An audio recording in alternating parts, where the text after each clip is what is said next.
This conference will now be recorded.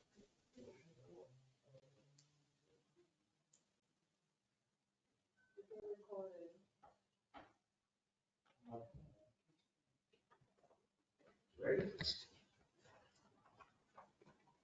You want to wait for Saul or do you want to go ahead? We've all do one.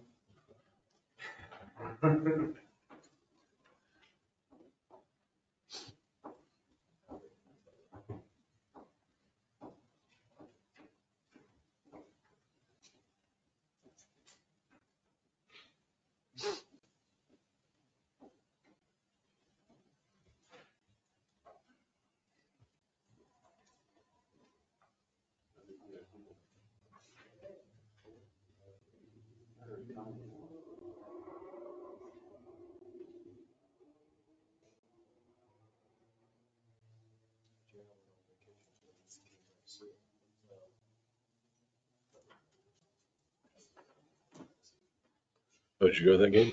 No. Oh. You don't do sports. You need another one of you to have time to do sports.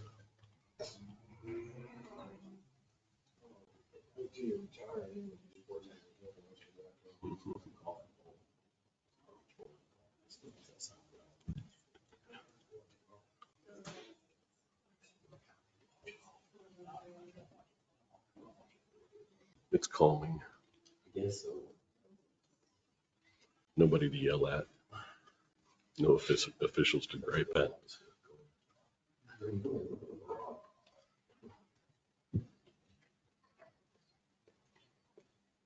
Good.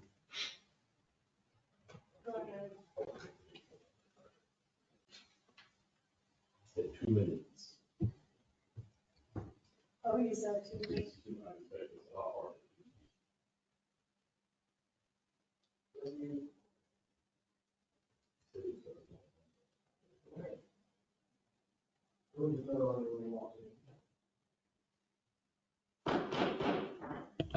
Good evening, everyone. Good evening, everyone. It's 6:02 and we will start the meeting. Tonight is the November 28th, 2023 regular meeting of the Roswell Planning and Zoning Commission. May I have a roll call, please? Chair Holman, Commissioner Holman. Present. Commissioner Gutierrez is absent. Commissioner Henderson. Here. Commissioner Lassard is absent. Commissioner McDaniel. Present. Chair Story. Here. And Commissioner Aguilar On his way. is presently Walking in the absent. door, we hope. We have 4 members present. We have a quorum. Thank you, Meredith. Next on the agenda, we have the swearing in of the staff and members of the audience, please, by Mr. Henderson. For those that are going to testify this evening, if you'll raise your right hand, do you solemnly swear or affirm that the testimony you give here this evening is the truth, the whole truth, and nothing but the truth under penalty of perjury? Say, I do. Thank you.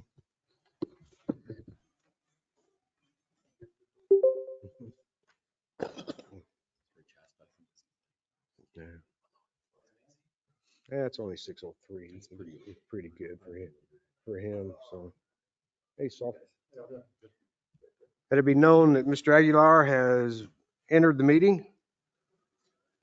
Next, we have the approval of tonight's agenda. If anybody has any comments or questions or changes, we'll accept those now. If not, I would accept a motion. Move that the minutes of the meeting for October the 24th. We're on the agenda.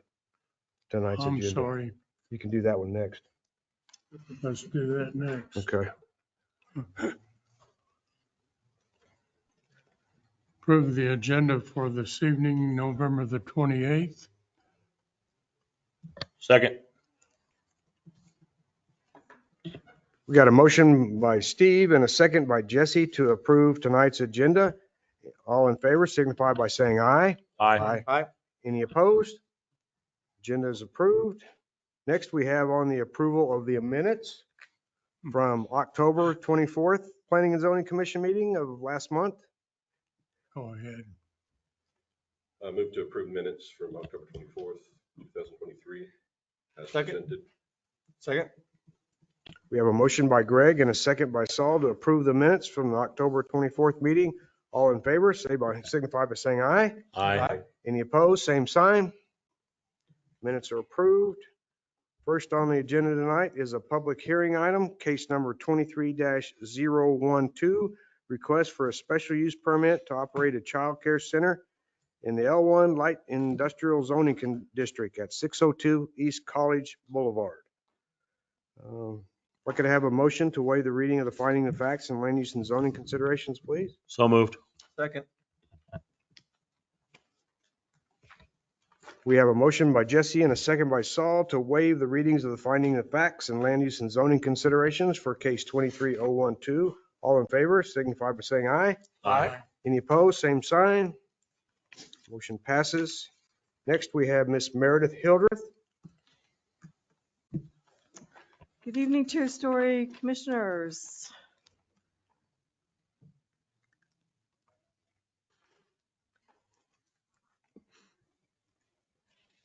So up first is a request for a special use permit for a child care center in the I-1 Light Industrial Zoning District. Case number 23-012 SUP for a special use permit at 602 East College Boulevard. This is a staff photo showing the existing building where the proposed child care center will be. And a second photo of it's a Google Earth Street View from November 2021 showing a lineup of cars where there could be drop off and pickup on the premises.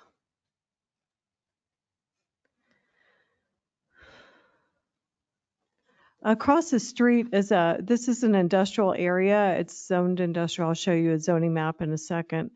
This is a street view from Google Earth showing a trucking business across the street on the north side of College. Here you can see the building is close to the intersection. It's east of the intersection of Garden and College. And you can see it's all surrounded by industrial zoning. These are the various land uses surrounding it. A transport company is on the north side of College, as we stated. On the south, it's undeveloped. That property is under the same owner as the owner of the building. To the west is a vacant gas station under the same owner. And to the east is Fastenal. It's a fulfillment center for industrial products. The Chavez County Assessor information shows a 3,000 square foot daycare historically, a child care center has operated at this location. The zoning ordinance changed a couple of years ago, and for child care centers in industrial zoning districts to have a special use permit just for the safety considerations of being in an industrial area with big trucks. As of today's date, the Planning and Zoning Division has received 0 written protests and 0 inquiries on this case.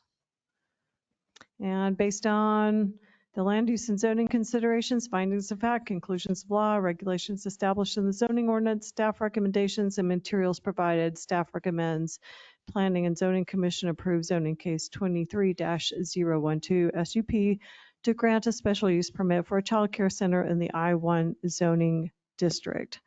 And both the property owner, Paul Taylor, is here, and the proposed day or childcare business owner, Ariana Franco, is also here. I stand for questions. Any questions for Meredith? Thank you, Meredith. Any questions of staff? Louis, you got anything to say? Mr. Chairman, I just want to affirm that this position, this place was formerly Manny Tay's. And I do like this location because all the pickup and drop off will be off street. And I think this is a very suitable business for this. And as Meredith stated, this is already a special use permitted for the industrial. So the proposed business is going through all the steps which are already spelled out. Any questions of Louis? Anybody else over there? No other questions? Is there anyone in the audience wishing to speak in favor of this case? You're more than welcome to come up. Please state your name and address for the record, please. Good evening, Commissioners. My name is Ariana Franco, and my address is 1614 North Greenwood Avenue. I am requesting this special use permit in order to operate, of course, a child care center. I think it would be beneficial to our community. A lot of the daycare centers currently here in Roswell are on a waiting list, especially for infants. If I am able to operate, this daycare will be able to provide, sorry, I'm a little nervous. No, you're fine. It will be able to provide care for at least 30 infants. And it will also give an opportunity for employment for people in our community as well. It will be open from 6:30 in the morning till 6 at night, Monday through Friday. And I really hope you guys approve the request. Thank you, ma'am. Any questions? Ms. Franco? I have a question. Is this a brand new business, or have you already been doing this in a different location, or? I have done it in previous locations. I operated out of my house for 5 years. And I opened a daycare here on West 2nd called Teddy Bears Child Care Center with the partner. Okay. The partnership has gone sour, so I'm looking to go sole proprietor or partner up actually with my mother. Awesome. Thank you. Yes, sir. Thank you, ma'am. Thank you. Anybody else in the audience wish to speak in favor of this case? Mr. Taylor, you got anything to add? State your name and address, please. Good evening. Paul Taylor, number 2 Sierra Blanca Circle, Roswell. Thanks for letting me come up and speak on behalf of Ariana. We're looking forward to her becoming a tenant for in one of our buildings. We originally, a little history with this building, we built it 6,000 square feet, maybe 20 some odd years ago for Apria Healthcare. Apria Healthcare has been there for 25 years or so. And it was a 6,000 foot building. We divided it in half. We had Los Pasitos there for a long time. And then we had Matty Tay's, and they were a daycare. They were a long time. And then recently it was Reineke Chiropractic Center. So it's a good building, good multi-use facility, and set up for what she needs. And she's already signed a lease for 3 years. She's made a real commitment, subject to this approval, of course. And we're happy to have her as a tenant, and we hope we can please her as a landlord. And we would be in support of your decision to approve if you see fit. Excuse me. Any questions of me? Okay. Well, thank you. Appreciate your time. Anybody else in the audience wishing to speak in favor of this case? Being none, is there anyone in the audience wishing to speak against this case? Wanting to speak against this case? Being none, we will move on. We could have a motion, please, for case 23012, unless anybody has any questions or comments, or we can address those first.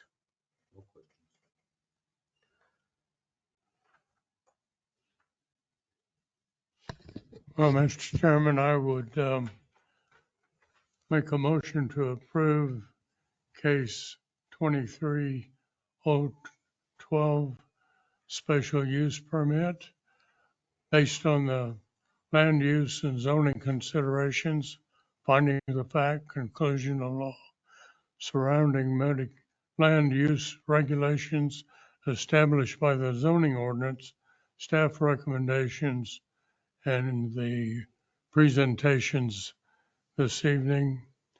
I move that we approve zoning case 23012 SUP. Second.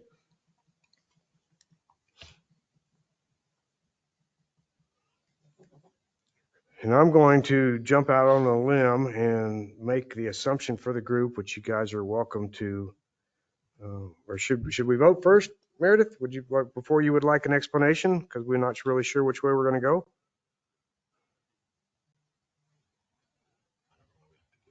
Hello? Can't give an explanation for the vote. I agree. Okay, we will move on. All in favor of case number 23-012, please signify by saying aye. Aye. Any opposed, same sign. And I'm glad, this was when I will kind of step out and speak for the group, but you guys, in my opinion, that reason we approved this case was based off of all the staff recommendations, with Lewis's recommendation for the parking and the pickup and the previous use and everybody seeming to like the location and the building use would be our reason for approving this case. And the need for it. Agreed. Large need. Thank you, guys. Next case is, you guys are more than welcome to stick around or leave or whatever you want to do. Thank you.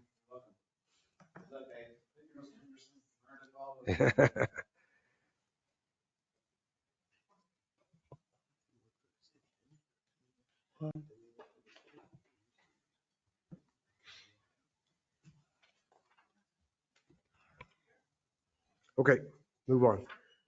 The second case is case 22-039, a CANN time extension, request for approval of a time extension to obtain a building permit to build and operate a new retail cannabis establishment with ancillary facility located at 3500 South Main Street. Can I have a motion, please, to waive the reading of the findings of facts? So moved. Second.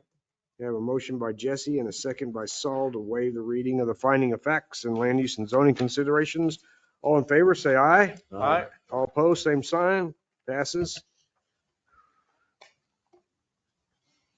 And just maybe, I guess you're going to explain it, but this is just a time extension, right? This has already been approved as a location. Yes. That's correct, Okay, Chair Story. go ahead. Chair Story Commissioners, this is zoning case 22-039 CAN time extension. This is for 3500 South Main Street. And the reason we're bringing this to you is because Exhibit F on page 31 of your packet specifies on page 33, number 9, zoning case 22-03 CAN shall be valid for 12 months from the effective date of said city council approval unless the applicant requests an extension of time and is granted by the Planning and Zoning Commission. Issuance of building permits and pursuit of construction will serve to vest the interest of 22-039 CAN. So that's why we're bringing this to you. The Planning and Zoning Commission approved this case last year about this time in December, and it went to City Council and was approved on January 12th, 2023. Meredith, have all our cases had that 12-month stipulation in it? And this is just the first one that's really been a full build, or? I believe so. That is correct, Mr. Chairman. This is the first one that's This is the ground first up one that's a build. full build. But all the rest of them have already had that 12-month stipulation in them? But they don't come back through us. It was an existing condition, but the previous cases have already had a building a place that they were being applied. That's why they haven't This have to come new back. build is why it's come back around for a request for an extension because they've already reached the 12 months. So if he would have built the building already, he wouldn't be here requesting this extension. Correct. Or if he had obtained a building permit and was making progress. Okay, Okay. continue, please. So the request is due to market conditions and for loans and so forth for commercial. Also, just the time needed to get the plans done, the materials ordered. It's a special building and has to be engineered structurally as well as pre-manufactured, the parts and pieces of it. So if you'll recall, this is at 3500 South Main Street, north of Brasher, and next to where the cell tower is, across from the cemetery and across from Numex Plastics. It's zone C2. It also has the CCAN zoning designation. And you can see it's surrounded by C2 commercial and I-1. As of today's date, the Planning and Zoning Division has received 0 written protests and 0 inquiries for this request for the time extension case.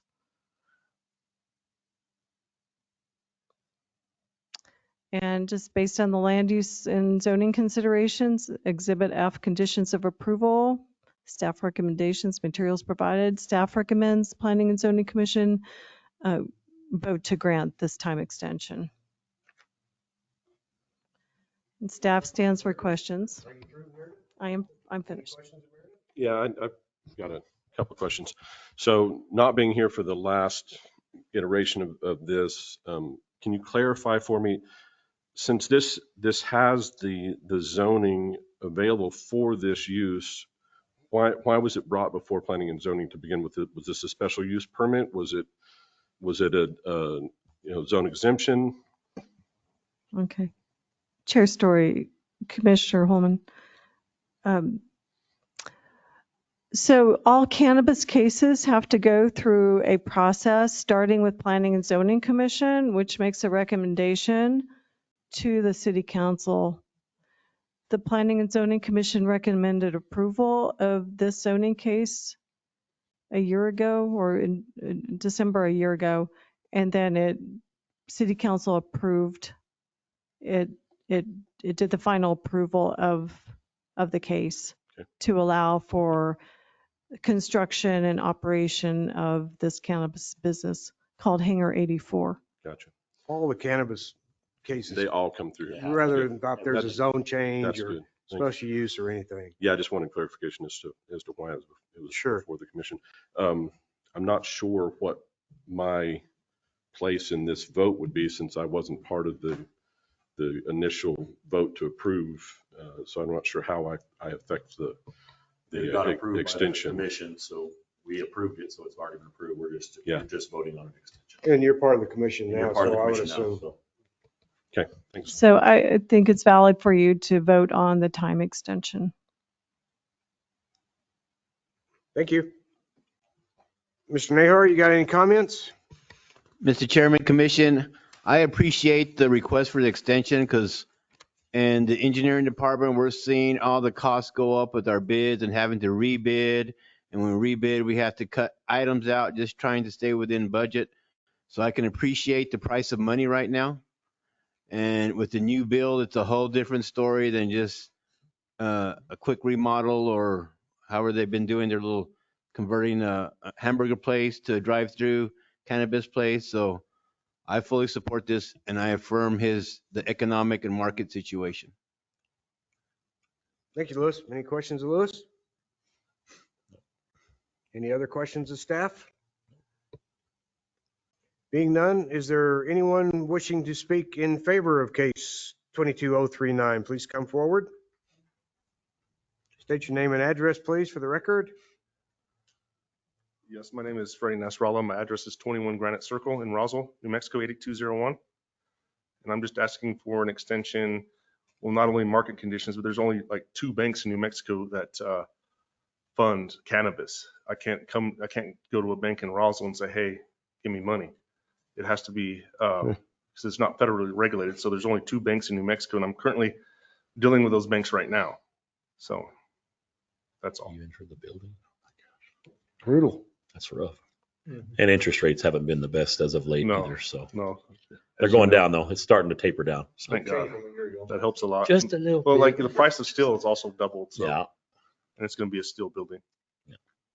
You guys have any Makes sense to questions? me. Any questions? Nope. None. Thank you. Oh, Steve has. Oh, Steve, you got one? All right. Well, have you been able to secure your financing and get any estimates as to Well, what it's going to It's going cost? to cost about $3 million. Okay.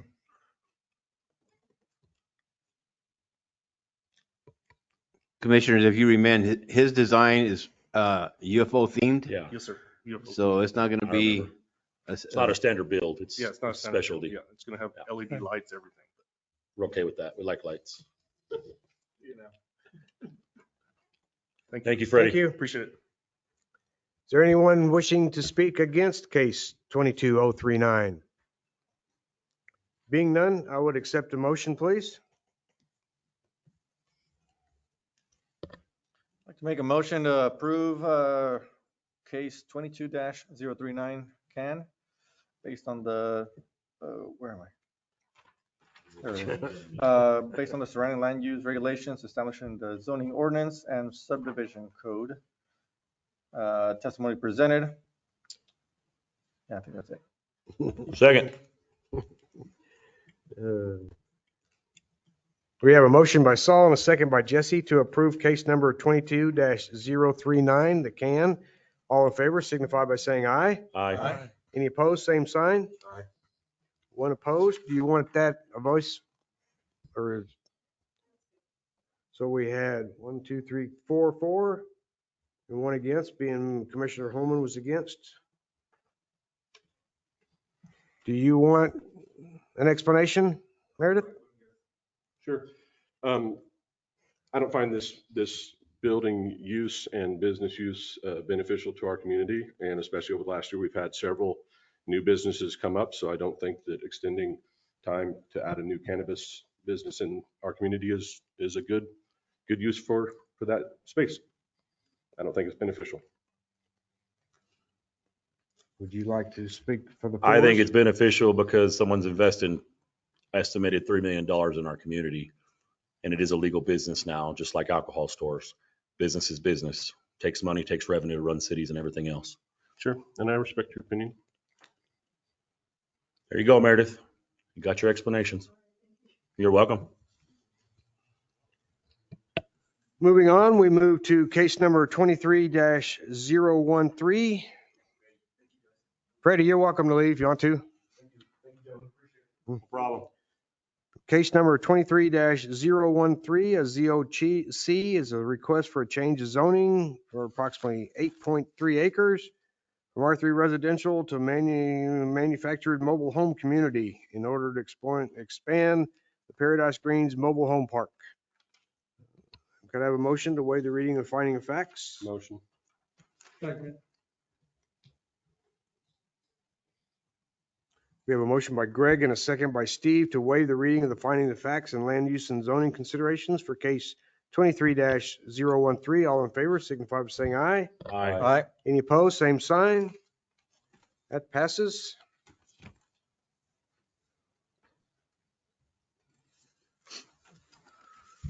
Am I missing a page here?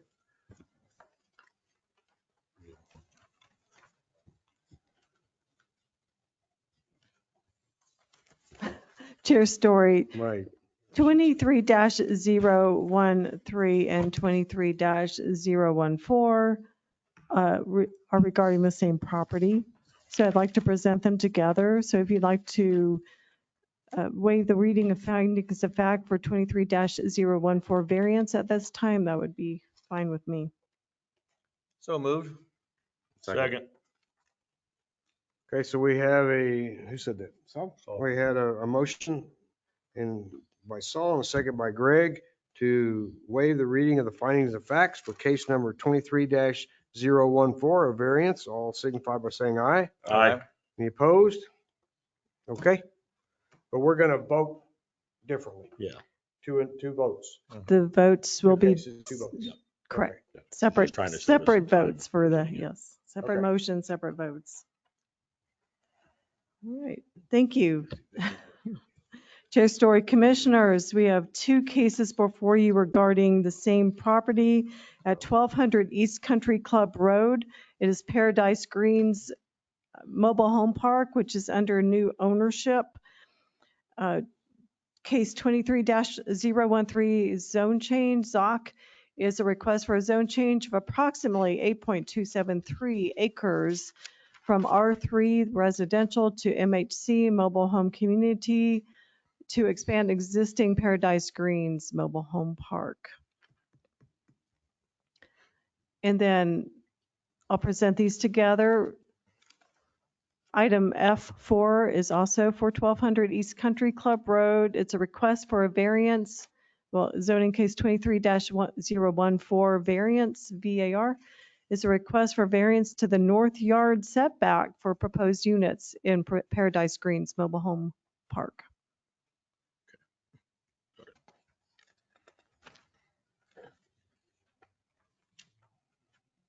Oh, there we go.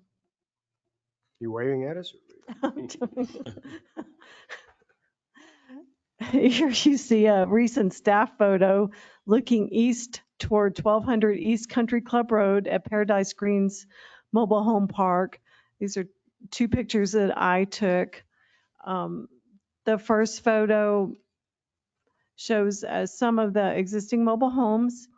And then the second photo shows the area in the front where the variance is requested. And that's fronting Country Club.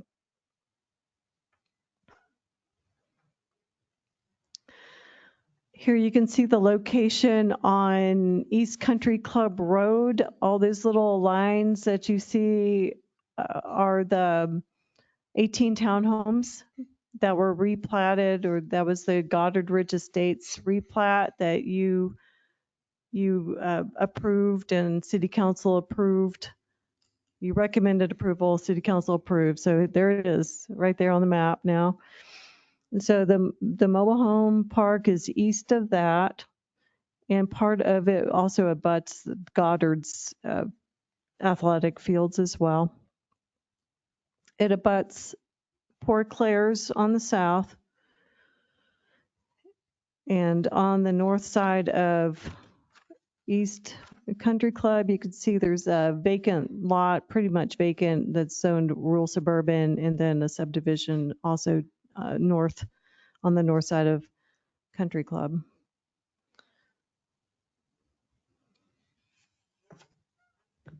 So you can see the little dotted area, the green dash lines, that's the area requested for the variance for the yard setback.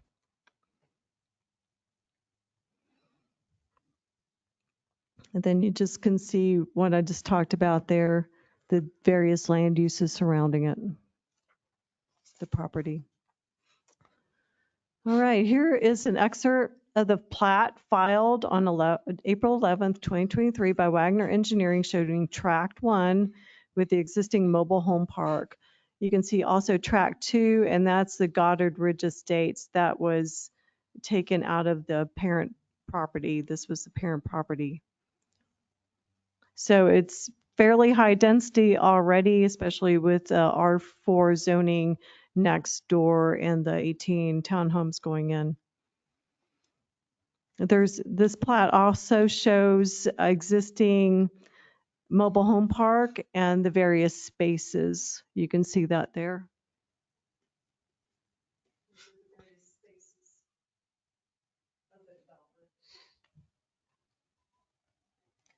And that's over 7 acres already of developed land.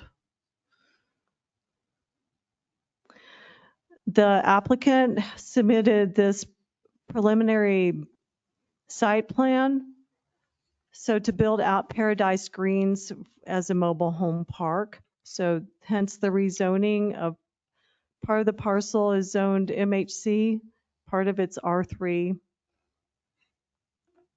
And once it's all zoned MHC, then they can expand the mobile home park. You can see there's mobile home sites to the south and to the west, and then in that strip between the existing mobile homes and Country Club Road, an area where the variance is requested. So the blank areas up there basically are the ones where there's already Yes. mobile homes. It's already correct. developed. So most of the development's going to be to the south or west, and just the ones along Country Club are the ones that are requesting the variance. Correct. Yes, and the applicant is here, the property and the / property owner is here who can give you more information in detail.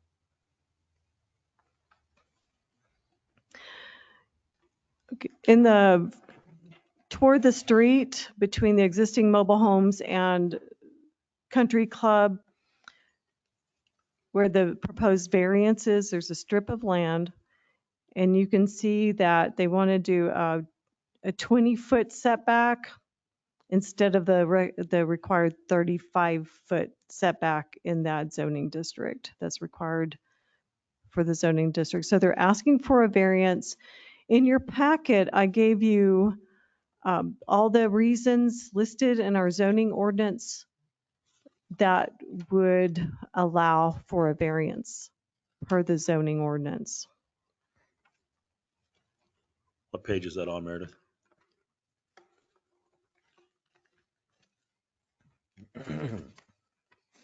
It's in Exhibit B. 43. And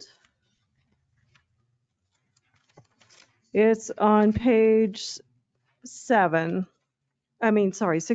of the packet.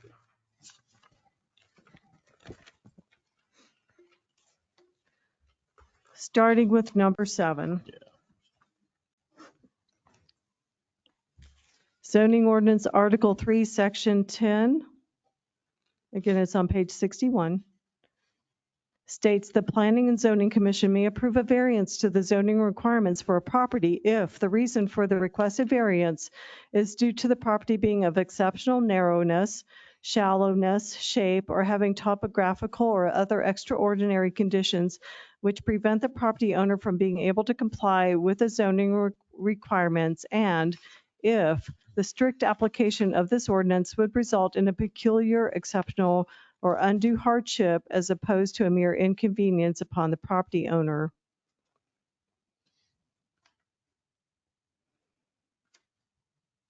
And then number 8, the Planning and Zoning Commission under section 10D states the Planning and Zoning Commission shall decide whether or not to approve a variance request based on all oral and written statements from the applicant, the public, the city staff, and its own members.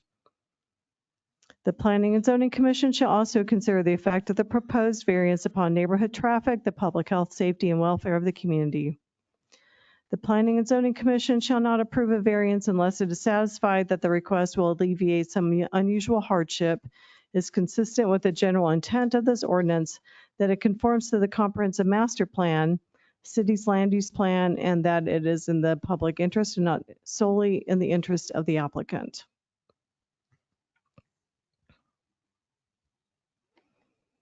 And then number 9, section 10E states limitations, amendments, and revisions. It says the Planning and Zoning Commission may stipulate conditions and restrictions upon the property benefited by the variance as may be necessary to comply with the standards set forth in this ordinance to reduce or minimize the adverse effects the variance may have upon adjacent properties and to ensure consistency with the general intent of this ordinance. Okay, and staff is not making a recommendation in writing for this. Why is that? We're asking you to render the decision. Well, why is it different? Staff always makes a recommendation. I'm just curious.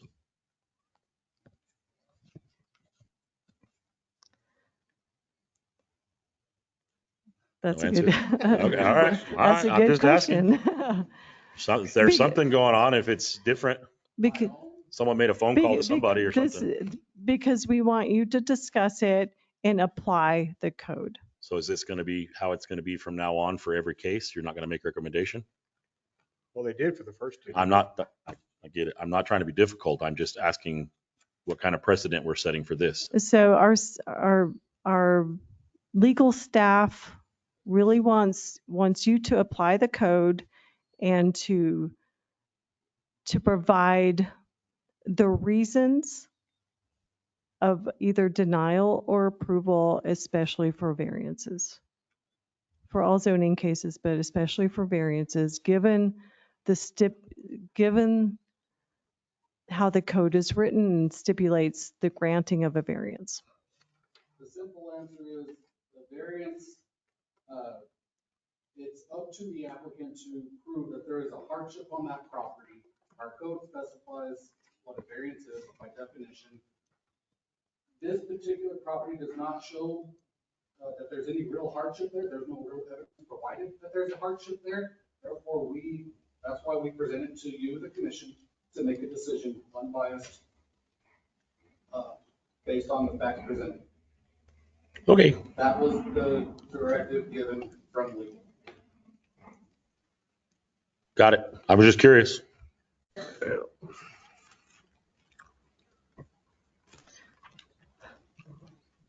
Anything else, Meredith? Yes, Tim Smith is here and would like to give a little presentation Okay, about this. we'll bring him up in just a minute. Okay.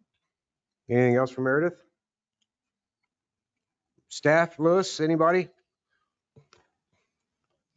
On this one, he's following the rules, and I agree with what Miguel's saying about the hardship for the variance. I don't see it. I think you could lose some lots and still make all the setbacks work. We've gone through this in other places. The preliminary site plan, I don't agree with it. The internal roads vary in width. They're too narrow. The other thing is too that 8-foot sidewalk would be required in the right of way on Country Club and on Atkinson for this type of development. If you guys have driven by where they started the Goddard Estates or whatever that one is, those townhomes, they've already started the 8-foot sidewalk. So all that kind of stuff is the engineering part, and hopefully they understand that. And I'm curious with their things, but as far as you have two things here. You have the zoning change, which I see the zoning change, and you got a mismatch of zoning there, so it could fit. Of course, from my perspective, you have to have the solid fence on all sides except for Country Club, because Country Club is pretty well developed. But you would require the solid fence on Country Club on the north, on the west, on the north too for the new townhomes that are That being. fence is already there, though. There's already a fence. They put a fence up there. It's already there. Then on the west where the softball fields are, and then on the south for the Port Clairs. But again, for this type of, and I understand it's affordable housing. I get it. It's just that affordable housing is in the middle of rural, which actually were some of that empty lot where they're cultivated. Paul Taylor at one time had proposed homes, and he failed to do work within the 3 years, and so we erased that subdivision when you don't meet your time limits. But I don't see a hardship other than you're trying to squeeze in more spaces, and I think it could work and still get all the setbacks. The other thing is with that 20-foot setback, and then you go back and you're trying to put an auxiliary structure, you have to have 10-foot clearance from the main one. So then you'd be, if I wanted to put a little tough shed in the back, then I had to be coming back for another variance to get my tough shed over there when this is already set there. So it's stacking some other things that I see. And Louis, are you saying on the variance in particular along Country Club? On the Country Club, you see that 20-foot setback. Yeah, but are you saying that you wouldn't see the requirement for a hard fence along that? No, you would require Okay, so we would. solid screen would, fencing yeah. all the way around. Yeah. That's not, if it's not already there. Yeah, as well as west and south. Yes, sir. Okay. And then on that, where they're at requesting the variance, I mean, those houses, in my mind, if the variance is passed, they can't put a tough shed or any auxiliary structure in the back. And, where do you put a lawnmower? Where do you put kid toys or, I don't know. Because then you'd have to come back to you guys again and say, now I want a variance to put it in my tough shed. And that would be the rear setback. That would be the rear setback. What is the side setback on a mobile home area, zoned area? The 5 foot, or is there no side setback? Well, it's 20-foot spacing between the units. So it's about So no carport or anything. It's 20 foot between units, anything structure wise. Mm-hmm. The carport, we revised the code to allow carports to be either attached or unattached without a specific distance between carport and any other structure on property. So the carport could be like right next to the unit. Within that 20-foot space. Within the mobile home code. Yeah. Within the home, But for within, the- yes, for the- yes, for the Commissioner, within the MHC 20-foot spacing. For the existing MHC, they're along Country Club. It's a 35-foot required setback that we're looking to do a variance on Correct. To 20 foot. to 20 foot. What's, for the mobile home, what we did to the west, was there any restrictions on, were they required for 35-foot setback? They already have, there's a whole road in front of theirs. They're talking about the new subdivision that we approved. Yeah. Those houses are set way back because there's an internal road. Right, Lewis? There's an internal Holden road. Which mobile home park? No, he's talking about the new subdivision Goddard that's being Ridge. done right now. Oh, yeah. That has an internal road. They have a frontage, they have a 50 frontage They road. have 50 foot. They have a ton, don't they? Yeah. I don't know the number. Those Goddard Estates or whatever they're called, those townhomes. Townhomes. Yeah, they built them off the road on purpose. Yeah, they have 2 driveways and a frontage road. Yeah.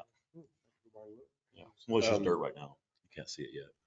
This may be a question for the owners. How many spaces are currently in the existing site? 74, and how many of those are filled? Let's hold, let's bring him up. Thank you, Meredith. Thank you, Meredith. Okay, let me get back on track here. If there's anyone wishing to speak in favor of this case, and obviously there is, if you would please state your name and address, please. Preston Mitchell. My address is 3000 Calle del Norte, Las Cruces, New Mexico, 88005. Do you want to explain the project, or Greg, do you want to go ahead and ask Absolutely. your question? Please. Can I use this to go back to your slide there? So first, I think there is a little bit of confusion about the setback change that we're asking for. One, this is 20 feet to where our landscape area begins, not 20 feet to the street. There's another 5 or 6 feet beyond that. 2, this is a solid fence. That's what this line represents all the way around. So we're fully expecting to put in a solid fence around the entire property. That's not an issue at all. Can you speak to the microphone? Sure. Yeah, it's just hard to. So is point the, stuff out. one question while you're on there is Okay. are the trees, the shrubs, are they in the right of way, or are they on your property? The trees and shrubs will be on our property. Well, I guess technically that is the right of way on the side of the road, but our property line extends all the way to the edge of that 0.133 acres that are represented with the dots. All of the dots would be landscaped area that we would landscape on the outside of the wall to match the landscaping on the wall that Goddard Estates is doing. So that would make this uniform all the way down Country Club. So you're not, the 20-foot setback would be south of the new landscaping or The whatever? 20-foot setback would be from the edge of a unit all the way to where that wall is. Then on the outside of the wall, there's landscaping. Okay. Then there's the street. So your property line goes to the back of curb there? No, never that doesn't No. include, but we have to put in the landscaping Yeah. there too. But the setback you're saying is 20 feet from your property line right now, which is where your fence is going to be. I believe so. Yeah. Yes. Yeah, And then we have an 8-foot sidewalk that's going to go in that right The of way. sidewalk would go in the right of way. Mhm. And then some So that does landscaping as well. comply with the So sidewalk there's not going to be a requirement. whole lot of room there for that landscaping buffer if we've got 8-foot sidewalk across there, right? Mhm. It'll be tight. And then the driveway to the northwest side, is that existing or is that going to be new? What you see there is existing, yes. I know that one in the center is there. The one in the center would actually be removed as part of this plan so that that wall could continue all the way Gotcha. across and be uniform. The other issue that we're happy to change in here is you had mentioned the accessory structures. We'd be happy to shave off a couple of these units And to widen them. provide additional Yeah. space Yeah. between them That's to what I was allow gonna for say. a tough shed or whatever. These are very preliminary. Yeah. I mean, we're happy to make adjustments to satisfy What is the the engineer. what is Absolutely. the on your, I know this is preliminary stuff, but what is the distance that you like an average size mobile home? Like what is the what is the length of a normal? I mean, I know they all change and vary, but So we can bring in anything from a 40-foot tiny home to a 75-foot, full size, or an 80-foot full size single wide with the plans that we have here. The stuff in the front would not accommodate very large units. These It'd would be be smaller. smaller These would units. be 60-foot or smaller. Yeah. But some of the other spaces in the back are, Oh, yeah, of are course, budgeted big- for of course. substantially larger homes. So Meredith, these lots have not been platted as such. This is just for the zone change for the area and then the request for the variance. So he was talking about maybe changing something to do with the lot lines. That would still be to come with a preliminary plat and Chair Story, this is a mobile home park, not a subdivision. So it's just the laying out the spaces, which would be rented. So the units are typically owned by the homeowner.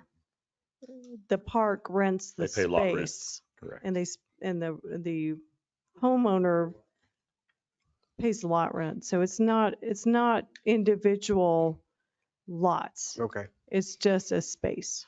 okay. So kind of going back, you've got 74 spaces currently? Yep. And how many of those are filled? I think we're at 98% occupancy now. It's pretty full. Two vacancies at this point. 3. Okay, we fluctuate. I mean, you'll have 1 or 2 Oh, yeah. vacancies at all times as people are coming in and going out. But we've done a good job with this property. We're trying to clean it up. I don't know if you guys have much experience with it. I drive by there every single day on the way to Yeah. the gym, and it looks a lot better than it has. in We're the slowly past. improving it. It's taken Yeah. time. This would provide us with an opportunity to do a big push all at once because we'd be bringing the existing mobile home park substantially closer to being up to code than what it is right now with the fence, obviously, and the landscaping and everything. We've set aside landscaping stuff to satisfy the landscaping requirements in the code.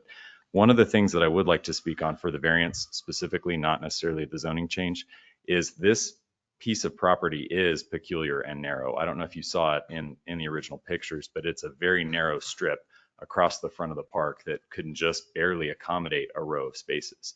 If we do need to spread them out more, we're happy to do so.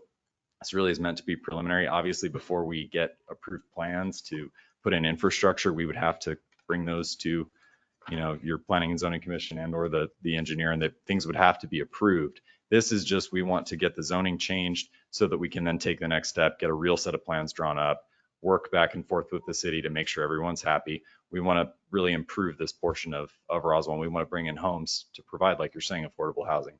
I am a mobile home dealer in the state of New Mexico, so I can bring in homes relatively quickly. We'd love to, provide affordable housing there. And as these older units cycle out, replace them with new homes to basically bring up the visual appearance of this portion of the community for sure. It's rough right now, but we've done a lot, like you said, to improve how it looks in the past 2 years that we've owned the property. For this property, are the spaces that you have filled, are they all individually owned, or do you own units that you rent out? When we purchased the park, there were 52 park-owned homes, of which only maybe 25 were rented out. Most of the rest were uninhabitable. We rehabbed some of them, sold off others, hauled some off, broke them down, and trashed them. We brought in a lot of new tenant-owned homes. There are a few RVs in there as well. But by and large, I think we're down to 2 that are park-owned or 3 that are park-owned. One was an abandoned title. We'll immediately sell it as soon as we finish the abandoned title process. The other 2 are actually on Section 8 housing vouchers. They were tenants who basically could not afford to live anywhere else. We kept those units, fixed them up, and they're on Section 8 housing vouchers. And we actually have one of our tenants here that would like to talk about her experience with us too. Sure. Is it your intention to continue with rental units, or are you going to push towards tenant-owned units? We only have 2 that are Well, rental units right now, and we have and that no They don't intention want to do own their own park-owned rentals. homes. They want to rent the Absolutely space. not. It's less liability. It's less upkeep. It's less hassle. Absolutely. You just want to own the dirt. Correct. We want to provide the infrastructure Yeah. for Well, I think somebody to that bring would a be- home in. think that would be a preferable situation to have Yes. tenant-owned units rather than rental units. Absolutely. That's my line of questioning. Absolutely. And there are parks that go in the opposite direction. They bring in all park-owned homes, all park model. They're all the same, and they treat them as dwellings that they're renting out. But that's not, I don't think that's the right fit for the market here. Okay. Let me ask you one question there.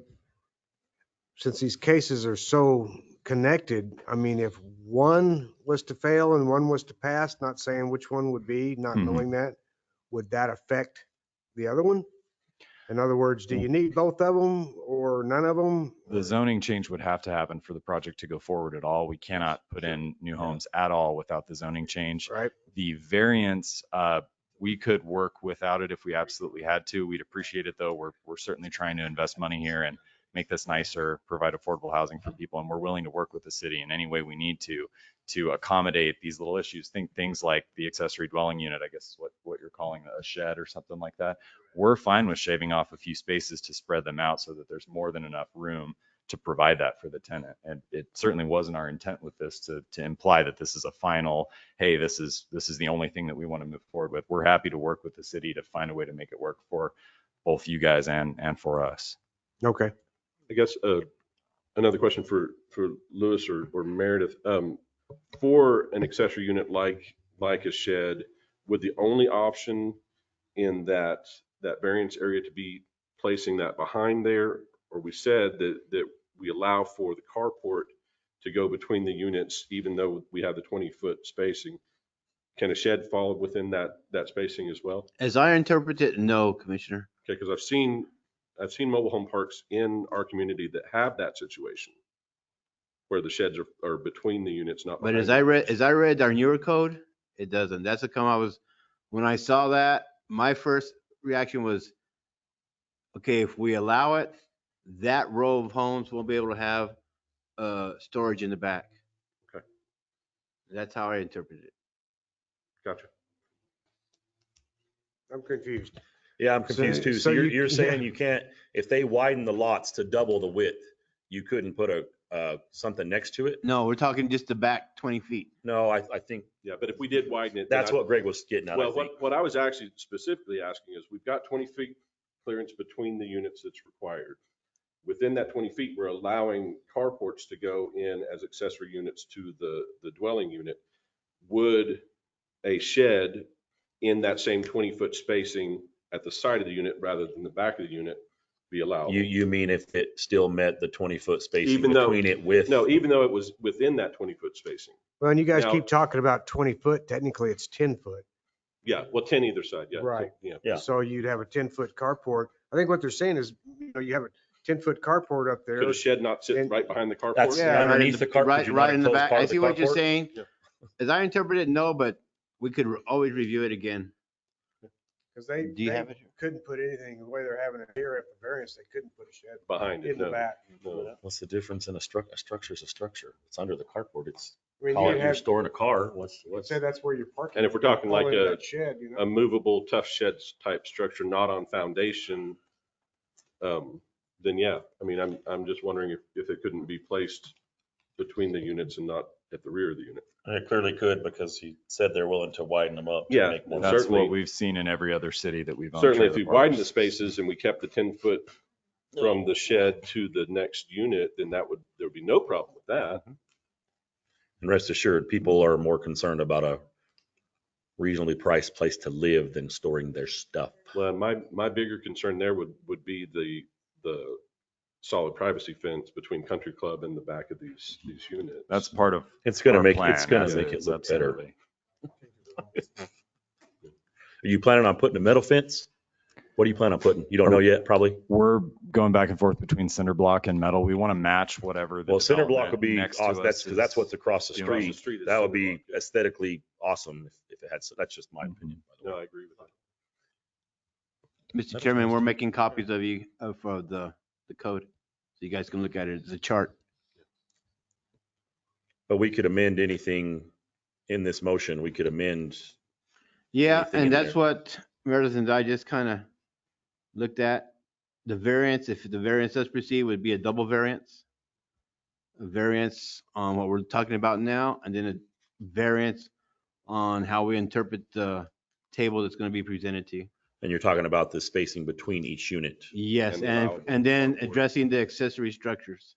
And keep in mind, like the gentleman said, this is, you guys, I'm sure most of you guys understand this, and I'm sure you guys understand this, but when you're trying to move forward on a big project, you don't want to get the cart in front of the horse and spend a bunch of dang money. You get some basic stuff, bring it before us and try to get it passed, and then you start investing the money. Well, and that's why I brought up the accessory structure, because I looked at it from the homeowner or the renter. You bring in your unit, and then you're going to want an accessory structure in the back. Well, that's what we're looking. Well, you ahead just, in if you're time. going to get one of those small spaces and we can't fit it, you just won't be able to put one. Yeah, but I think it's a valid point that Lewis is saying. I think we need to, at least in broad terms, cross that bridge now so that he knows what he's able to do with this space or not. If all he can do is fit a 60-foot wide unit in there and that's it, then And that's that's, gonna limit he's your- more concerned about the mobile homes and not the storage, I promise. But I see I no get that, reason why not to Jesse. widen it. I think about the quality of life of the tenants too. Can you give us a little bit of a narrative on your plans for improving the overall quality of this? Because historically, this park has not been the best Light. maintained or Eyesore. really Eyesore. something that was a value to that corner. Absolutely. So we've already taken out basically all of the dead and dying trees. We've gone through and cleaned out. I'm not sure how familiar you are with the history of the property, but there were multiple, drug rings going on, bad stuff going on. Just look at the number of police reports per year from 2017, 18, and 19 and 20. We bought this at the beginning of 21, cleaned house, got rid of some folks that really didn't need to be in there, making life difficult for the other tenants who pay on time, et cetera. Now we've taken it, we've infilled, we're at capacity. The goal now is to say, hey, if we can expand this to the point that it makes financial sense to do so, we can put up this big privacy wall around the whole thing. We can bring in curbing, around all the existing streets, potentially remove all the tongues from the existing trailers, which by code they're not supposed to still have, but all those are so old, they're welded on.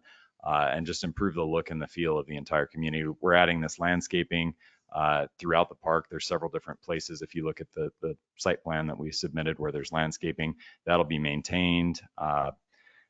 Basically bringing in newer units, getting rid of older units, having some landscaping, having a privacy wall around the whole thing to try and bring it up to code. That would be how we would be improving the look and the feel of that portion of, Country Club and Atkinson. Louis, do you know offhand what the distance between where this property line fence and back of curb is? Do you know what the distance is there? I believe it's about 12 feet, and I'm judging that off of where we're putting the meters for the Goddard. We have the 8-foot sidewalk, and then we have about a 4-foot buffer between the back of the sidewalk and the property line where we're putting our meters.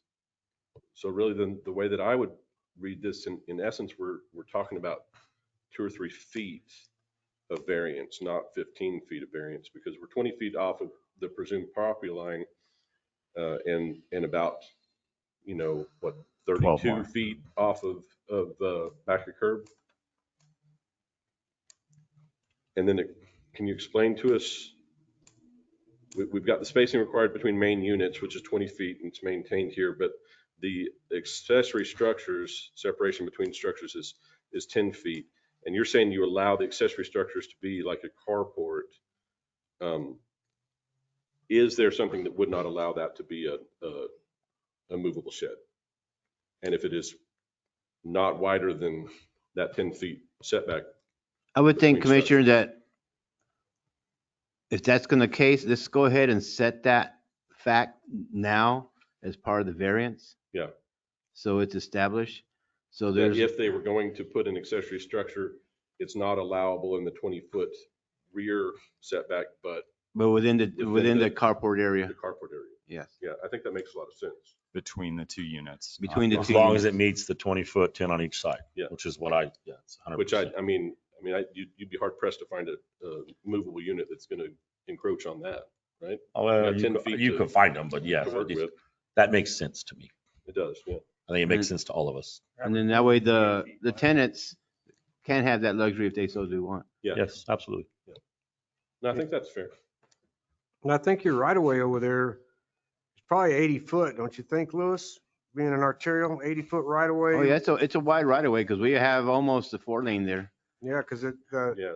Country Club, I think, is 48 foot back of curb to back of curb, 80-foot right of way, leaves 32 feet, 16 foot back of curb to right of way line.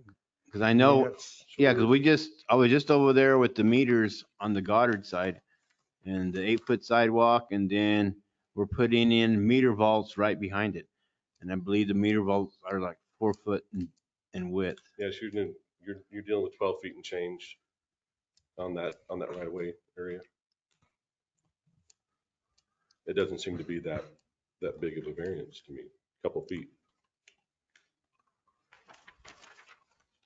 And then on the landscaping, my experience, I mean, I don't know how close you have the trees, but we don't want them too close because then the next generation of engineers and public works got to deal with all the roots popping up all the sidewalks. Yeah, and the new sidewalk. I don't think our intent would be to bring in very many trees at all. Or like Small shrubs. Yeah. xeriscape, things that match sort of that area in Excellent. town. We don't want the roots in our pipes either because we have to maintain all the infrastructure inside of the meter, right? We're maintaining all that infrastructure all the way to the homes for water and sewer and so on. So we're on the same page there. It says here, Most definitely. yard setback from street is 35 feet. And Elm's Building the worst, setback from and that's other what we property have. lines is 20 feet. So our setback from 35 feet is the street, not the property line. Yeah, you see what Greg's talking about in section 4 there?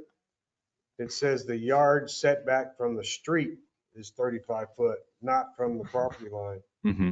And that was what I was trying We're to pretty close. Yes, pull out because earlier. technically the setbacks from the property line, not the street. Street could be 5 feet wide, Sure. you know, or it could be 100 foot wide. And then that would, so to me, that one's reading wrong to me. Well, typically those setbacks are from the back of curb at street, are they not? No, they're for the property line. For the property line. On the Everywhere rear- else in the On a code, front commissioners, setback? everywhere else in the code, setbacks are measured from the property line. Okay. I believe that was not intended to be from the street, but from the property line. And if you look at page I gotta 50, change that. if you look at page 58 in your packet, you see the plat, an excerpt of the plat and the property corners. Yeah. Okay. Oh, yeah, that's easy to see. My telescope. I mean, Can they essentially, pull it that up, Meredith, can you that pull that up 35 here? foot is that dead space that's already there. See, and it also is kind of, There you go. That's not much easier to see. it talks on there, the accessory structures, separation between structures, 10 foot, Mhm. a detached accessory structure, Is setback 0. from side or rear space line 0. Yeah. So if it's a detached, there is no setback. If it's attached, there's got to be 10 foot between structures. That's how you get the carport and And the carport right would be next to it, it's a detached and a shed would be be the same thing as detached. a. Yeah, so that's 0. Yeah, so there's plenty of room to do that. You could put it right on the property line. An 8-foot touch shed should be no issue. And now that you have that privacy wall too, this isn't something that as you're driving by, you're seeing, right? You know, this is just the tenant has to see their own storage shed there. Meredith and Liz, could you clarify for us, please? I mean, I understand we're doing the vote on changing the zoning and or doing the variance. Will this be the last time we see this before us? Since it's a mobile home, it would not come back before us for these interior streets or any of that stuff? Is Negative. that something that you would look at? That would be Lewis would have to look the at all that. engineering point of view. Yeah. That would, I'd be working with him. Yeah, so some of your concerns about those interior streets being too narrow and things like that, you could correct. I will address. Okay. I'm just bringing out, I'm trying to bring out everything that the what ifs, Yeah. and what we're looking at, and then also looking at the operation for the tenant so they can have their little tough sheds or that kind of stuff. So that's what I'm bringing it out. What I assume that Meredith wants from the commission, you have case 12 or 13 is your zoning. Mhm. And then on your variance, I would request that, we put a little bit more effort and definition into the variance and with the accessory structures or touch for the tenants. Would that not require a rewrite of our table on section 4? Well, that's a variance and that's how we're going to interpret it. Well, to me, it would be part of this case. Because that variance could For this also case, apply, in this case which, only. I guess, to these things which are obviously wrong. Or you guys probably ought to look at. No, I heard that comment earlier and amending it. you're correct. But but that way for the record, we would have these variances in writing. So as we proceed with their, development, other questions come up, we can come to this case and pull up the history and see what And it. you're talking about a clarification for the variance. Are you talking about the side for the structures on the side? Correct. To allow for Well, the one we're voting on is the rear allowed. one. Yeah, He but wants to add We- that. If we pass that one, he wants us to include that Yes, to include to include. alternate structures or tough shit, however you want to word that. Accessory to be put within the side setback, but as a detached or attached, or does it matter? It doesn't matter. I just want to make sure that it's. You want some verbiage from us saying that we're going to allow it to be on the side as long as it meets the setbacks. I would say that it would be prudent to call that a detached accessory structure, not an attached Yes. structure. So if we were going to do that, I would specify. Because that the carport's already included detached. in the Are you going to code. build carports?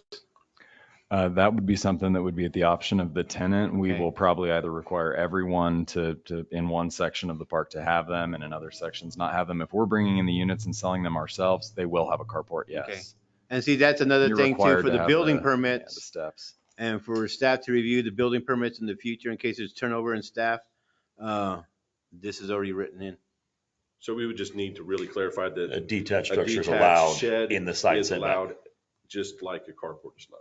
We're just fishing for the right wording to make sure it's correct. Commissioners, may I would also just go ahead and specify carports, like detached or, well, carports could be attached. Could be detached or attached. But they have to be on their own separate structure, their own structural supports. So either attached or detached. Storage shed should probably be detached, but there are exceptions to that as well, I'm sure. So sometimes I don't know that's something we they're would allow.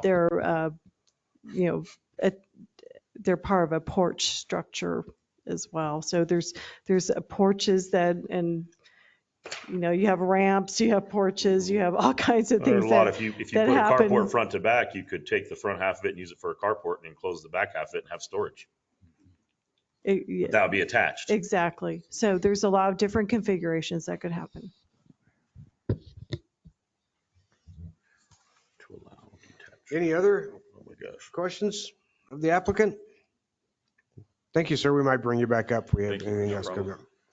Anyone else in the audience? You guys want to speak in favor of the case? Certainly welcome to. Please state your name and address, please. Good evening, Commissioners. My name is William Smith. I'm the project manager for Paradise Greens. I don't really have too much to add on to that. Seems like we covered kind of all the bases. I just want to reiterate what we're doing here. Just based solely off the inquiries we get at Paradise Greens Mobile Home Park, there is a high demand for low-income housing in this area. Granting this would definitely help us facilitate that, including the variance, more homes for everybody. I think that's good for the community. If it's good for us, it's good for everybody. I think that's kind of all I have. Thank you. Any questions? Ma'am, would you like to speak? Yes. Please state your name and address, please. Michelle You Hampton. can bend that down a little bit. Michelle Hampton, and I live at 1200 East Country Club Road, trailer space 24, right here in Roswell. I have lived there 4 years, and it's been this last couple of years that I have seen major improvements to the park, to the yards. It would be a asset or a beauty for the park to have these mobile homes come in, affordable housing for ones that do not have the money to pay out for a home at one time. I have seen these trailers that I have in the park that I'm living in be redone. They've all been required to be repainted. It improves the looks of the park for people who drive by. The owners, Mr. Mitchell, has done wonders in improving the park. The first 2 years I was here, it was bad. A lot of cops coming, drugs coming in, drugs going out, shootings, police there almost every day. So I'm just here to support and know that it would be a improvement to the community if these trailers, and if it was approved for the trailers to be moved into this trailer park, it would be an improvement to the community. Great. Thank you, ma'am. And Meredith, am I to understand from the packet, we've received no response from any of the residents around here? That's correct, Commissioner Holman. There was I received no communication from surrounding neighbors. Thank you all. As being as three people in the audience all spoke in favor, is there anybody out there speaking against this? Anybody online? We don't even have IT here, do we? They're at Peppers. So we don't know if we had anybody in line. Jana, you there? Okay. Any other questions or comments or before we move on? And let me remind you guys, the first one will be for case number 23-013, the zone change.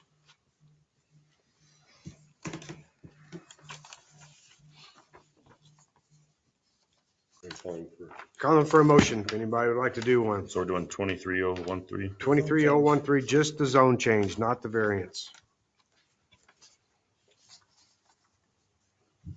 I move to vote for approval for case 23013, zoning change from the R3 to the MHC for this site presented in the packet as presented. Where are we at? Right here.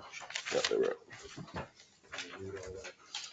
So based on the land use and zoning considerations, finding of fact list was presented in Exhibit B and the conclusion to law list, number 1 through 7. Vote for approval. Second. Is that you? That was me.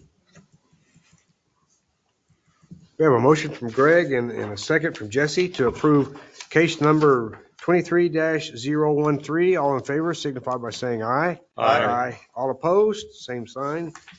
The zoning change has been approved. Now we move on to the motion for the variance. Any other discussion before we move on to this one? If not, I would accept the motion. That's all you. Yeah. All your notes. All your notes. Oh, this is 1-4 though. You're so good. Yeah. I'd like to make a motion to approve case 23-014 variance based on the land use and zoning considerations, finding of facts, conclusions of law, surrounding land uses, regulations established in the zoning ordinance, staff recommendations, material presented, and testimony received. I would like to also add, this is where I need to add it, correct, Meredith? Add to this variance that it will be allowed for detached and or attached structures in the side setback to include carports and or accessory structures such as storage sheds, as long as it meets side setbacks. Second. Is that good enough, Meredith? No. Chair Story, Commissioners, thank you for that motion.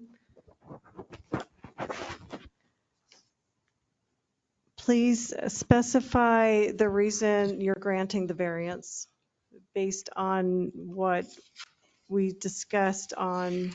We haven't granted it yet.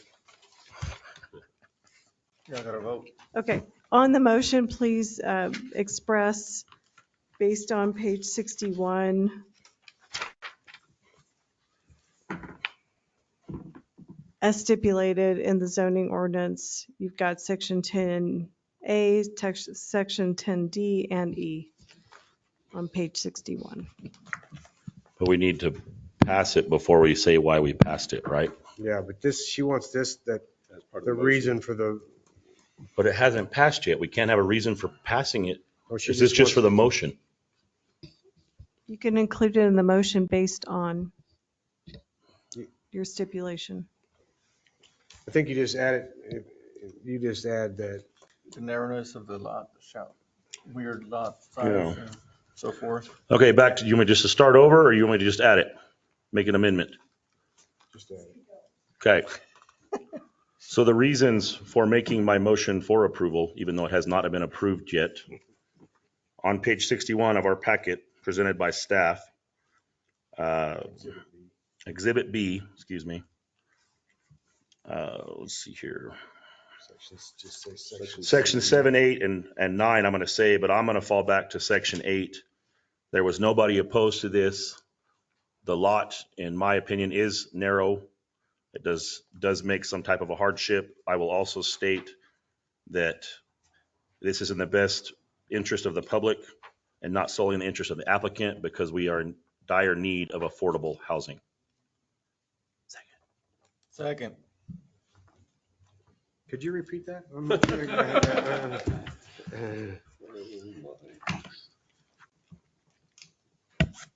You know, and one other thing that I don't think was really talked about was that, no, Oh, you were, okay. okay, just, because I'm not sure which way I'm voting until I You're talking yourself. until I explain to myself that the 20-foot setback will be from the property line, not the street. So it's not affecting that. The fence will be there. So you, from the street, you wouldn't see if that setback was 20 or 30 or 15 or whatever.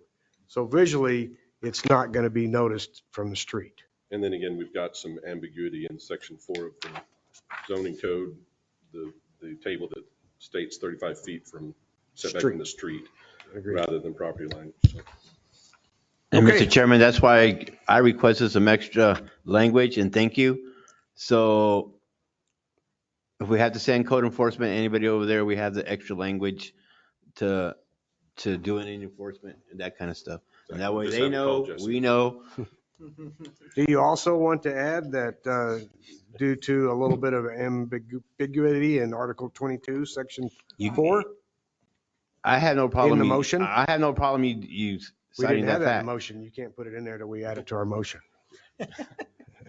it's noted. I have no problem with that. It's the truth. Yeah.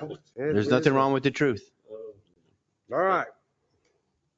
Ready? All in favor signify by saying aye. Aye. Aye. All opposed, same sign. Passes. Good luck. No, you're good. We didn't break our record, so it's okay. We don't ever want to do that again, by the way. Oh, shit. I guess that was one. You Okay, guys, we move appreciate you on. investing in cleaning it up. Do we have any other business? Buying the drinks and peppers. Just kidding. I look. Maybe they'll have it catered. Let's have dinner catered next You're time. fine. Let's have dinner catered next time.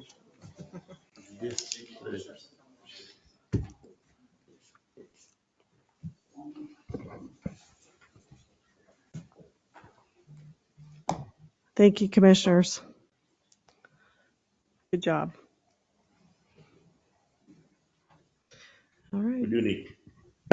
We do need clarification on the reasoning why, when we need to put it in, because I keep saying we can't put a reason why we were doing it if it didn't pass yet, but I guess if it's a motion, we can say why, but that's just my, if I'm making the motion, that is my opinion, not the commission's opinion. We need to make a motion, see if it passes, and then like David did earlier, my opinion as the chair, would come back in and say kind of why, and we can all tune in. But that's, because if I say that I'm making this motion because this, and this, and the city's looking for the commission's input on why we passed it, that is my input solely as a commissioner, because I'm in the motion. We generally don't jump in on top of each other making a motion. But if we voted on it and passed it, and then and to clarify for the city's attorney reasoning, this is why we made the motion, and then it gives us, does anybody else have something to add to this? And we can all state, well, I passed it because no one opposed it, we needed housing, whatever. Chair Story, Commissioner McDaniel, that's a good point. And we will speak to legal and see how they want this to happen in the future. I just feel that's like the best way to do it. And I think some of that could with be you. alleviated by the motion being based on the discussion of the commission. Yes, of course. We motion this, so it's not Well, solely your opinion. And you're correct, but the problem is when we come to something we don't agree upon. Yeah. And realistically, so let's just say me and Saul were all for something and you guys three weren't for it. Mhm. And David says, let's make a motion. And I grab this and say, I start talking before Steve starts talking. Then I'm speaking for me and not for the commission. So we need to vote on it, see if it passes. If it passes, then David, we need another line on our cheat sheet. Says David will clarify why or bring it up and say, does anyone have anything to add why you voted for this or earlier why Greg didn't vote for it? Yeah. Well, the problem with that too, and I'm sorry, I know you guys want to go home, but anything we do can kind of set a precedent. But when we did earlier, Greg had his reasonings, I had my reasonings. People are going to that's why we have a commission composed of different people up here. The problem with that is each person saying, I agree with this because this is my reasoning and this is my reasonings. That opens up a little can of worms for some kind of a legal action against that one person and not the commission in a total. I'm not saying we have to worry about that, but it's just the reality of the world today. Well, Can- correct me if I'm wrong. In council, That's what I was going to what state. they do is they'll give. Turn the microphone off and talk and then talk. Okay, sorry. And then after they made their decision, then that one will explain why, you opposed. You can give your explanation why you opposed. Like David could ask, does anyone have anything else to add to that, or why you, just how it happened earlier. Yeah. So I mean, it came down to we'll say a more critical case. There's a lot of controversy. Cannabis comes up quite a bit. We can do the voice vote and then you can give your explanation if that's what it came down to. Can I say because I want to, for my reason? That's yours. I'm just kidding. That's your answer. That's your reason. Get slaughtered. Chair Story, Commissioner McDaniel, at City Council, when the case is introduced, there's a motion that's made by the Mayor Pro Tem to approve the case. And then there's discussion and the hearing and the public comment and so forth, and then the vote. So they make the motion up front and then all this other stuff happens. Why don't And we then they That seems vote. kind of backwards to me. You're right. Make a motion before we talk about it and let them present their case. But kinda that's crazy. how they do it there, just saying. Well, and used to, all the motions had to be in a positive note. I don't know if that still is, but all Murphy's Law or whatever, who is that? It's made best. those said that your motion is a positive motion. And then you can vote no and you vote it down. Yeah. But everything is basically vote to approve, and then you can either approve or not. Yeah, there's no vote to deny. It's just a vote to approve. Yeah, if you vote no, that's a denial. So. Correct. Yeah. So in essence, I mean, like what Jesse's saying, we could have just as easily just done a motion to vote for approval and then do our explanations based on our individual votes. See, the only problem is that we would have to change our sheet because it talks about in the motion, it talks about staff recommendations, materials presented and testimony I don't see any received. reason to leave it how we just did it. It's just add Dave, the chair, excuse me. Me and David are almost done. One more meeting. Yeah, one more meeting. Oh, we got more than that. Add it to the very bottom, that after that David will come back in and say, and to clarify for whatever you want to word it, this is why we felt, and I will open it up for each commissioner or whoever wants to say yes, why or no, yes, or why we did this. That sounds good. And then you end it there and move on to the next case. All right. Fair just for the applicant to know what the hell just happened. That's exactly true too. They have, I agree with that too. Yeah, they have a right to know why we think what we think. And then, of course, legal has somebody to depend it on. So we do this time and time again, but people who come and apply, that might be the only time in their life they were coming before see us. You know, sometimes they don't even understand what's happening. Just quick clarification never hurt nobody. And it wouldn't hurt, this is again, my opinion, it wouldn't hurt for people when they come in, when you start, Don't forget your phone. when you start, just to say, hey, you make sure you raise your hand before you, just a quick little, because there's a lot of, we do this every day, or every month, excuse me. There's a lot of people that come in here that are like the lady earlier. She's never probably been in here. She's scared to death. We're not the enemy. We're just want to hear what she's talking about. So they need to understand that this is their city or our city, and they have as much right to be here as we have to be here. Just to make things a little smoother, a little bit pleasant. Put the gloves down. Sorry, go ahead. Just if you can add something at the bottom and remind us, because we'll probably forget to clarify why on cases we need to. All right. Because apparently we don't need to do it on every case. Sorry. Go ahead. And I guess we won't be getting staff recommendations on every case. I bet we start next time again. Or we get less and less. Well, staff recommendations open them up to legal issues because they staff, that's based on staff's opinion. But your opinion is based on what's in the code book. Yeah. So you're in trouble for following the rules that the city made to follow. Okay. Sorry, I don't want to get it. Go ahead, Murray. I'm about ready to go home. I don't know what the hell you guys are talking about. But Chair Story, let's finish please, the we're on other agenda. business. I have nothing. Does anyone else have anything? Public comments? Nobody? I in the do have public? something for public comment. No, you're not part of the public. That should be other I just business. said we're all part of the public. Go ahead, Meredith. I would like to wish Commissioner Henderson a very happy birthday tomorrow. Oh, Happy birthday. Happy birthday. Thank you. 69? I'm old enough to know better, but too young to resist. That's my. Amen. Amen. That's a good answer. And we appreciate all of y'all and your service to the city and for being here tonight. Thank you. You could have had that under announcements instead of public comments. Okay, announcements. Hey, me and David's last day, we should have a little shindig.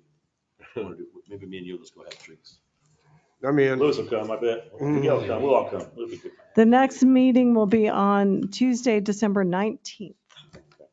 How many more meetings do we have? We have one case. When is the next cycle? It's in May or something, isn't it? When me and David are done? I'm just curious. Not because of that reason. I'm just was trying to remember what time of year it was when I got put on the commission. It's March, into March. Okay. Anything else? 7:32 and we are adjourned. Thank you. Thank you, gentlemen. Hey, at least after 7 years, I'm kind of getting the hang of it. Oh, yeah. Of course, one thing it doesn't last nearly as long. Planning and zoning. Doesn't last nearly as long since Kevin's not here. You know, I got where even if I had a question, I wouldn't even ask him because I didn't want him to be off on multiple parts. Some of the practice could have used that. Sometimes we just kind of flew through it. Yeah. Good night, boys. Have a good.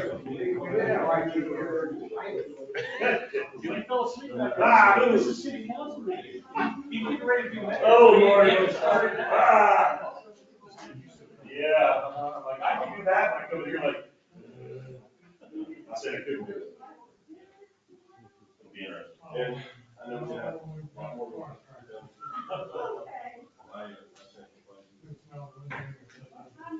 Thank you, guys.